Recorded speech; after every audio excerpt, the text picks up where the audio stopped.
Hello everyone and welcome to Victoria's Cantina. Today we're having a look at the Jada Jurassic World Jeep Wrangler full function radio control vehicle. I picked this up last week on clearance at Target for $13.98. Regular price is around $20. It's a pretty large RC vehicle. Even at $20, I think this would have been a really good deal, but especially at $14.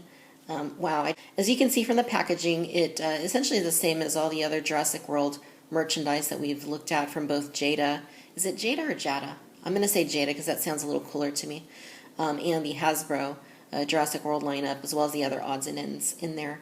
There is a little bit of like a diorama in there. You can see some gravel at the very bottom, some rocks, and then in the background it has kind of like, like a lush green kind of look to it. Back of the box gives us a look at the vehicle, and it says full function once again because they want to emphasize that. And then it shows you what else is available in the Jada lineup. Looks like there's another RC, the 6x6. I haven't seen that.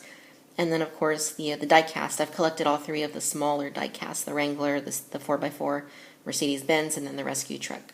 Haven't gotten the 6x6 Mercedes-Benz yet. That's a larger die-cast, but it also looks really cool. All the Jada stuff has been really nice quality so far. Alright you guys, and here it is out of the packaging. As you can see, it's a very nice looking piece. No, it's not completely accurate to the Jeep seen in the film or to any Jeep probably, but it's still a very nice looking piece. They gave it some very nice weathering, some rust, which kind of leads me to believe that this is actually the Jurassic Park Jeep Wrangler as seen in Jurassic World. Of course, this is number 29, which is the one that the boys were driving in the film. Nonetheless, this still closely resembles a Jeep. It has all of the Jeep-like details on there, like the headlights, the grille. It even says Jeep there on top of the grille. So very, very cool. Has the little rope thingy down there at the very front, and then the Jurassic Park licensing plate.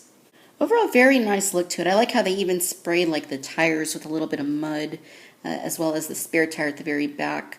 Just to give it a little bit more of a weathered, rugged kind of look, which I think is quite cool. The back of the Jeep also looks quite nice, and once again it says Jeep on the spare tire cover, and of course you get the tail lights there, and then the Jurassic Park license plate again. Give you a look here on the inside. As you can see, there's not a whole lot going on in there. Yes, it is sculpted and there is some detail, but it's nothing too impressive. It's a little bit on the plain side, which is okay. You get your steering wheel in there, which actually does turn. Unfortunately, there's no room down here unless you have some pretty short figures. For example, this one over here on the passenger side fits in there quite well because she is a short figure, but this one does not. But nonetheless, there's no proper room at the very bottom here for the figures' feet, and that is due to the battery compartment that is underneath. At the bottom of the vehicle there, you can kind of see a little bit of the underside there, this little mechanism right there so that you can adjust your steering. If it's not going perfectly straight, you can kind of tweak it. We have the battery compartment there, the on and off switch. This is not a four-wheel drive vehicle, it's only two-wheel drive, and you're going to have the mechanisms that control that right here at the back. Overall, I would say it's pretty lightweight. It probably doesn't weigh more than maybe 1.5 pounds or so. Now here's your little radio control that it comes with. Very, very simplistic. You have your forward and backward knob right here, and then you have your side-to-side control right there with that one. So you can see it's pretty simple. Not a lot to it really. You can put the batteries in there. It takes 2 batteries, while the Jeep itself takes 4 AA. So all AA batteries, and which makes it easy because AA batteries are pretty easy to come by, of course. Alright, ladies and gentlemen, so there you have it. This is the Jada Jurassic World Radio Control Jeep Wrangler. All in all, I gotta say this is a pretty fun toy. Yes, it's not anything super high-end or anything super fancy. The performance of the actual RC mechanisms aren't all that great. I mean, they function okay as a toy, but don't expect anything crazy fancy here. It's a fun little toy for what it is.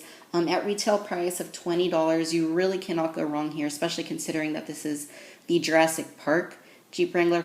And it looks good. Aesthetically speaking, it looks quite nice. It isn't perfect, but for what they were trying to accomplish with this, and at the price, especially if you can get it on clearance like I did, You really can't beat this deal. It's a really good toy, and I'm sure the kids are going to have a lot of fun with this one. This would also look quite nice on a display shelf, I would say.